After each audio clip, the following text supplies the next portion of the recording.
Hey everyone, Tuna here, one of the Monster Hunter Math guys, and today we're bringing you some Iceborne content. Now hold on, we're going to try to keep the spoilers to a minimum here, but we did want to show you a really cool layered armor that you can get pretty early in the game. But before we get into that, a lot of you guys have said that you don't know that we stream on Twitch and that we also have a Twitter. Well, if you'd like to keep up to date on the channel and support us on the off hours, you can check us out on there and it'd be a great help. On to the armor. This is the Thermae Layered Armor, also known as the Hot Springs Armor. To get it, you'll need to accept and complete a quest called Treasure in the Steam, a Master Rank 4 quest. You'll get this quest by talking to the smithy. For the fastest way to complete this quest, you'll need Pro Transporter, and I'd suggest bringing a Ghillie Mantle and Assassin's Creed Mantle if you have them. This is going to be a delivery quest, so armor skills like Pro Transporter, Marathon Runner, and even food skills like Feline Lander if you can get it, are going to be really nice here. Pro Transporter allows us to run while carrying the rock. Speeds this up quite a bit. You can find Pro Transporter on the Kulu-Yaku arms. Even the high rank version works, so don't worry about getting the master rank version. You'll be starting at Camp 12 and working your way over to Camp 5. We're going to start by climbing up the vines in Camp 12. Making our way around and up another set of vines, eventually climbing out a hole. Hug the wall to the left and make your way up, and cross all the way across the hot springs, over to this hot spring stone here. I put on a Ghillie Mantle so that no monsters will aggro to me later.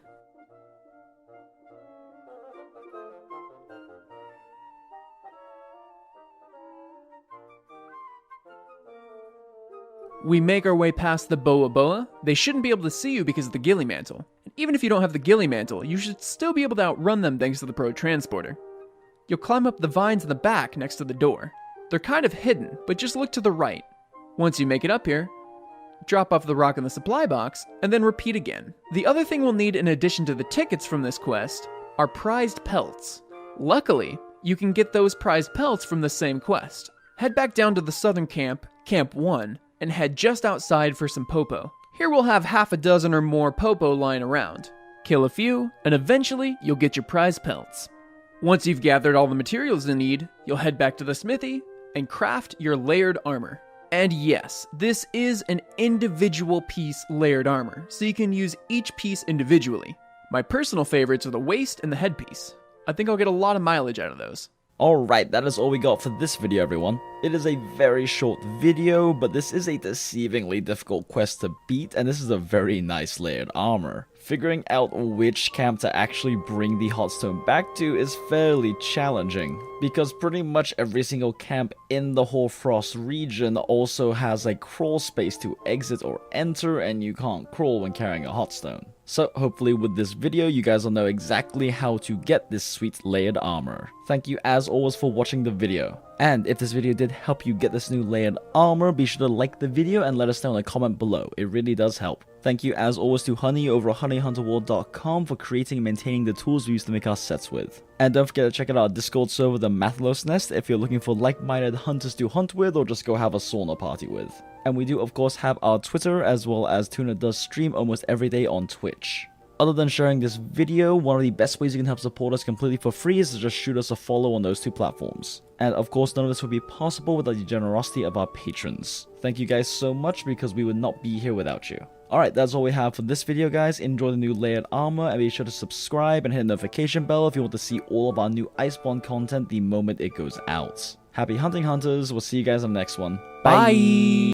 Hey guys, Jinx here, one of the Monster Hunter Math guys. So, Iceborne is here, and Tuna and I have been playing a lot of it on stream. Now, we are approaching the end of the story in Iceborne because we did get early review copies a day early from Capcom. Our plan was to originally just steamroll through the story, get access to all of the armors and everything so we could start making meta sets. But we have been making meta sets and looking at armor skill combinations and everything for so long, we could not resist the urge to start making and looking at different mix sets. Now, Iceborne has only been out officially for a day, so most of you are probably still very early on into Iceborne's story. And with all of the new armors, all of the new weapons, you're probably a bit confused as to what the hell to build. So while it will still be a while until we actually get proper endgame meta sets put together, we can at least talk about what are the good early master rank weapons and armor to run. So in this video, we're going to be talking about what a lot of the good early as well as mid-game weapon and armor choices look like. Now, of course, we are not a huge fan of big spoilers, so this video is going to be as spoiler-free as possible. At least as much as reasonable, while we can still describe when and where to get the different armor and weapon pieces. So, just as an example, we aren't going to be spoiling what the final boss or endgame monsters look like,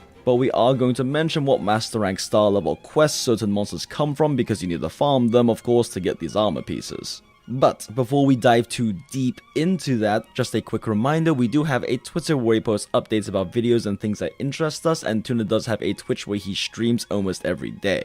I do also stream here on YouTube, and I am streaming the entire Iceborne story on YouTube Live. So be sure to check us out if you're interested in seeing some of the Iceborne story playthrough. And as always, bloopers at the end of the video after the credits. Alright, let's start with the master rank weapons. So one of the first things to keep in mind is that when you upgrade your endgame high rank weapon into a master rank weapon, you do lose the augments. However, it does refund all of the materials as well as all the zenny you spent on those augments. This does mean that if you run health augment, you will lose your health augment until you max out the new tree of your weapon and also augment it. And yes, there are new master rank augment materials that you have to farm for this. This does mean that if you have health augment and want to keep using health augment, you're probably gonna have to stick with your high rank health augmented weapons until fairly late into the game.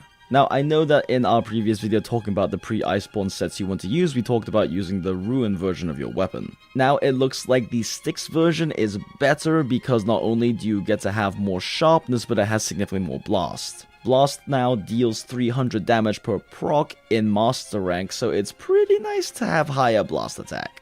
But assuming that you don't want to do that, let's take a look at the weapon choices. Also remember, all of these do require you to farm up monster parts, which means that investigations are the way to go, so make sure you pick up lots of tracks while you're hunting monsters. Master rank investigations have so many boxes. So first off, if you are using a weapon that does have a Jagger's Tree weapon, build it as soon as you get into master rank. These have 260 base true raw, are non-elemental for non-elemental boost, and have natural white sharpness, and you can build them from master rank 1-star quests. All of the materials you can get either from farming master rank grade Jagras or master rank Jagresses for the tough claws. And master rank Jagras is super easy to kill and farm quickly, so you can get this very early on. One note about this, the Great Jagras Switch Axe runs exhaust files instead of a power file. While this does let you deal a little bit of KO damage to the head with your file attacks, it does mean that you don't get the 70% true raw you get from power file in sword mode. In my humble opinion, not worth it.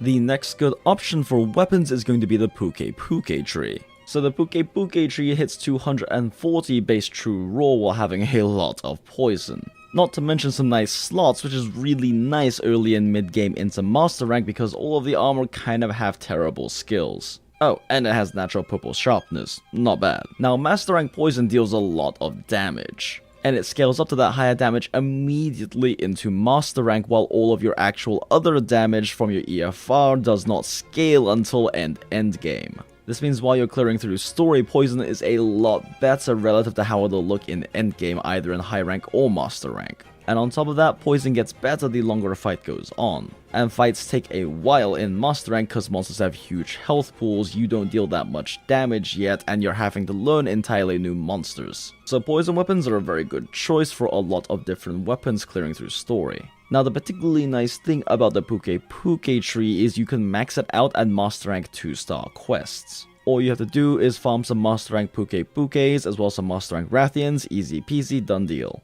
Alright, so those are our two recommended early master rank weapons. You can definitely run these two all the way through master rank story if you want, but if you're looking for some better mid-game options, then for mid-game, we definitely recommend looking at the Nagakuga options. Now for Nagakuga weapons, sometimes they only max out at rarity 10, just like this greatsword here, but some weapons can max out at rarity 11, like these switch axes. For example, this Nagakuga greatsword does only max out at the second rarity 10 version, but you can get it as soon as you get Fulgur Anjanath. with plenty of natural purple sharpness, 240 base true raw, non-elemental boost on top of that, and then also 25% base affinity. This weapon is very nice for clearing the story with. Now there are definitely lots of lower affinity, higher base true raw options in mid-game, but here's the thing, mid-game master rank armors are terrible. You'll be lucky if you can fit weakness exploit 3, crit boost 3, and some crit eye on your build. So stacking a whole bunch of affinity to negate negative affinity isn't a very good option while you're clearing through the story.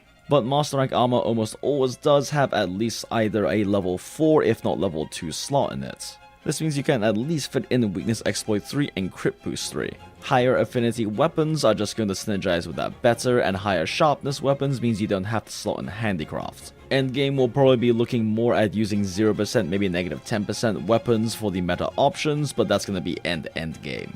Or at least that's my educated guess on what it's going to look like. One note, you are going to need Nagakuga mantle for this, and the new mantles are basically the master rank version of gems that the rarest possible monster drop. Now you'll likely have to farm a lot of Nagakuga investigations to get this. Alternatively, if you do the Steamworks, you can get a Celestial Wyverian print, which you can melt into any mantle of your choice. Up to you which one you want to do. Now our final mid-game option, and in our opinion probably your best option, is going to be the pink Rathian tree. With 260 base true raw as well as 10% affinity, natural white sharpness, as well as quite a bit of poison damage and a slot, this is a really good looking weapon. This is going to have around the same raw damage that the Great Jagus weapon has, while also having poison on it, which means that you're gonna be getting a lot of poison damage out during the story. Now the rarity 10 version is the version you will most likely be using for most of the story. And you can get this as soon as you are in Master Rank 3-star quests, which is fairly early on still. You will need a Rathian mantle, which will either require you to farm a bunch of investigations, or just use a celestial ticket to meld. Now you may notice we didn't cover any non-raw options, that's because there's too many elemental choices to go through. Generally speaking, even with the nerfs to bow and dual blade, it's still better to go with the highest element option you have. But you're probably still just better off sticking with your Kiar elemental weapons through the story, because they'll still work just fine and you won't have to spend so much time farming for weapons during the story. Alright, those are our weapon choices. Let's look at the armors. So first off, in early game, master rank armor really doesn't matter. The armor skills are absolutely terrible, so you are dumpstering your damage for a bit more survivability. For example, when you max out the bone armor you get in master rank as soon as you start it, it maxes out at 126 defense per piece. With 5 pieces plus 30 from your armor, talon, and claw in your inventory, that's 660 total, which is a 27.59% increase in your effective HP. Now that's definitely nothing to sneeze at. However, you can use your high rank dragon set pretty deep into master rank without having too much difficulty. Roughly around 3-star quests is when monsters start to 2-shot you, and roughly around 5-star quests is when you get 1-shots. So those are the breakpoints at which point you probably want to look at getting new sets. For example, my preferred set, which is going to be a 3 to 4-star set, hits 775 defense, which is a 47.41% increase in effective health. That makes a big difference. But yeah, moral of the story is we don't really think you need to run master rank armor until 3 or 5-star quests. If you are struggling to survive until then, run health boost, and if you're really struggling to survive master rank monsters until then, just kind of build whatever. They all have terrible skills. Just if you can, try to focus on getting weakness exploit 3 and crit boost 3 into your set. Now, once you hit early midish game at 3-star quests and master rank, you have 2 options. So let's start with our max deeps version first, the Teodorath. The Teodorath runs a mixture of high rank and master rank armor. This is the set that Tuna likes to run. Including the armor talon and armor charm, this hits 595 defense. Also keep in mind all the master rank armor we use is fully upgraded but not augmented. You are not going to have a surplus of master rank augmentation materials until much later. 595 defense is enough to stop things from one-shotting you until well into master rank's endgame. Now this set does let you run crit I7, crit boost 3, weakness exploit 3 along with attack boost 6, and then 2 flex handicraft decos in there as well. And of course you didn't either have a fortify/attack jewel or a satiated/attack jewel, you could just sub in attack jewels into those deco slots. And the 2 handicraft decos in here are flex decos, so you can replace them with a Vade window, or if you prefer, you can run some agitator, whatever you want. Now the charm is also flexible, however if you want to maintain attack boost 4, you will have to sub out one of the handicraft decos for an attack deco.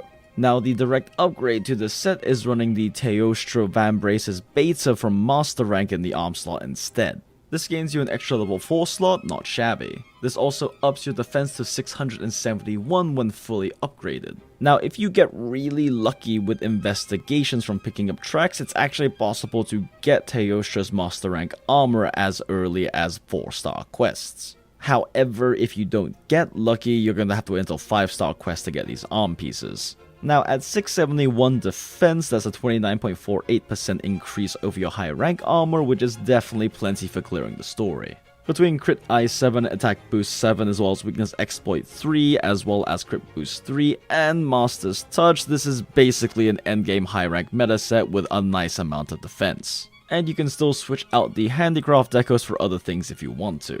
All in all, a very nice max deep set. Now the set to run if you want more survivability while also dealing out decent deeps is my personal favorite set, the full Odo Naga. This set runs a Fulgur Anjanath helmet along with Naga Kugo chest, arms and legs, and an Oda Garon waist, all master rank. Fully upgraded, this set hits a juicy 775 defense. At 775 defense, we are looking at a 13.85% increase in effective health over the Teodorath and a 47.41% increase over the high rank armor. Throw in the fact that we have health boost 3 in here, evade window 3, and you will have no problem surviving against all the new moves in master rank. Now Stamina Surge 2 is just a side effect of the set, it's not really that useful. Now the full Odo Naga is very effective because it's not only defensive, but you still get to fit Weakness Exploit 3, Crit Boost 3, and up to Crit I7 as long as your weapon has a slot. And while we don't have Master's Touch for infinite white sharpness, we do have True Razor Sharp, which is almost as good.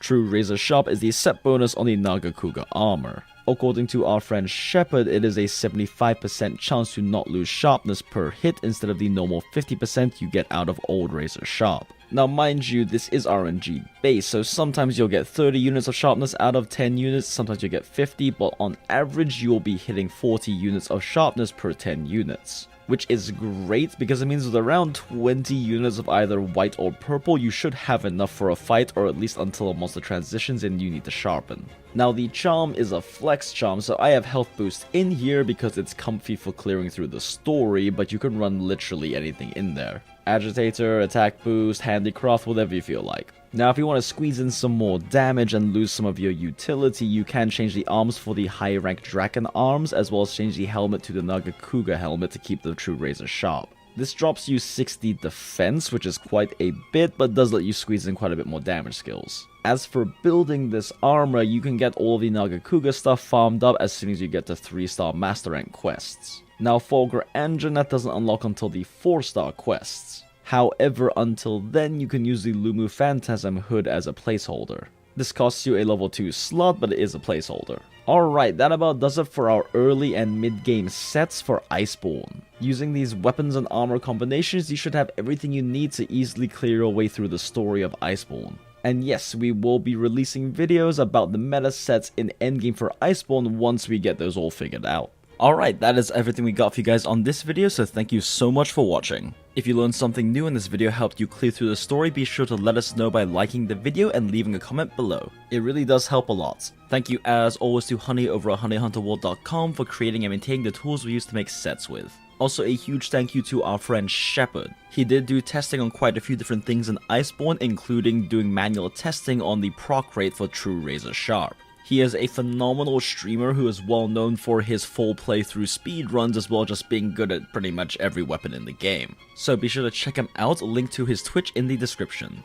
And if you're interested in meeting like-minded hunters to hunt with an Iceborne together or just discuss the new changes, be sure to check out our Discord server, the Mathlos Nest. And we do of course have a Twitter where we post updates about videos and other things that interest us, and Tuna does have a Twitch where he does stream almost every single day. And of course, none of this would be possible without the generosity of our patrons. Thank you all so much for the support because it really means the world to us. Alright, that's all I got for you guys on this one. We do have plenty more Iceborne content coming out, of course, so be sure to subscribe and hit the notification bell if you want to see those as soon as they come out. Alright, I'm gonna go play some more Iceborne now, guys, so happy hunting, I'll see you next time. Bye!